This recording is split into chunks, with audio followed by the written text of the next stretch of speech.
guys, welcome back to my channel. For those of you who are new, my channel is all about travel rewards, how to have more of the luxury side of travel without spending too much money and keeping a full-time job and regular responsibilities. Today's video was supposed to be about my weekend trip to Dallas, but alas, I am still in Atlanta. I did not go to Dallas this weekend like I had originally planned. So that is going to change my strategy for Delta Medallion status, but I'm not going to go into that. I'll do an update video of where I am on my way towards Delta Medallion status. So instead of getting on a plane, I decided to take an impromptu trip to the Delta Flight Museum in Atlanta, Georgia. So those of you who have seen my videos, you know that I'm from Atlanta. I don't live too far from the airport, so the museum was maybe like a 10-15 minute drive down there on a Saturday morning. Super quick, super easy, and I absolutely love the museum. I love all things aviation and transportation, and being able to go to this museum and see the history of Delta from when it was in Monroe, Louisiana as like a crop dusting outfit, all the way to what it is now. It was just great. They had so much information about the history throughout the years, the innovation of the different planes and the different aviation technology. And you also got a chance to kind of go, in my opinion, go behind the scenes a lot. As a traveler, I'm always on one side of the travel experience. Sure, I'm on the plane. Sure, I got to go to the airport. But some of the other logistical things that go on behind the scenes, I'm not aware of. You're able to get inside of two different planes. The 747 experience was great. It is basically a 747 that was decommissioned, I think in 2008 was when it did its last flight. It was from 1988 to 2008, if I remember correctly.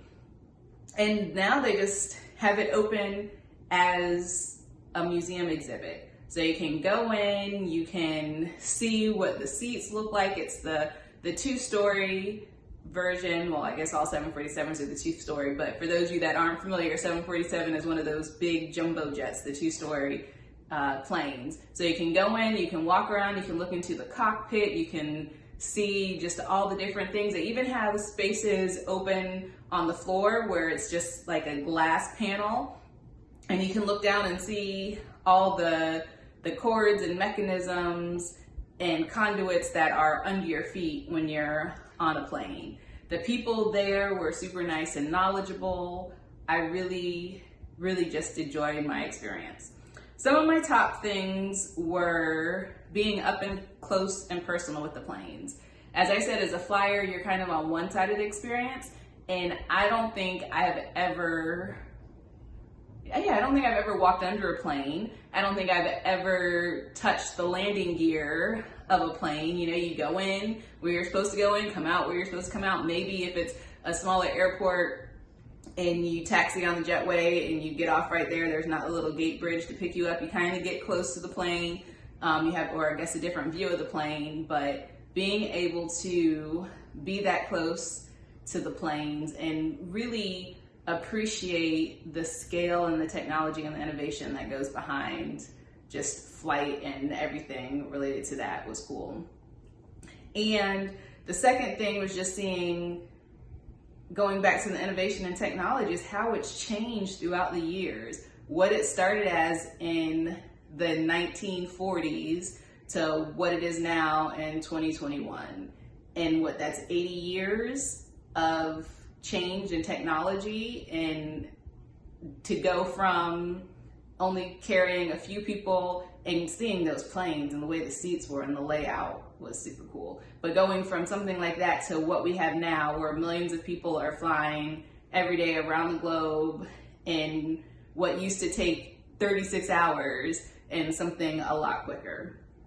So that was really something that I enjoyed. And finally, I enjoyed the museum experience itself. I don't know if, the curators of museums think about stuff like this. That's not what I do, but other smart people are paid to think through it. But it was one of those museums where you could spend 20 hours or 20 minutes. If you really wanted to read and look at everything and go through and really immerse yourself, there was so much to do and learn and to read.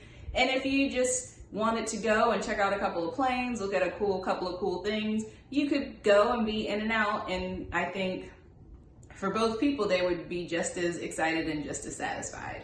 So if you're in Atlanta and you have time, definitely check out the Delta Flight Museum, especially if you have a long layover in Atlanta and you can get out the airport. It's right there by the airport. So, definitely go check that out, see a little bit, and then go back in. I don't know if it'd be worth a drive if you're more than 4 hours away just for that, but if you're coming to Atlanta for something else, definitely check it out. If you've been to the museum, comment below. Let me know what some of your favorite parts were. If you have any questions about the museum, also comment. I read those and try to answer them to the best of my ability.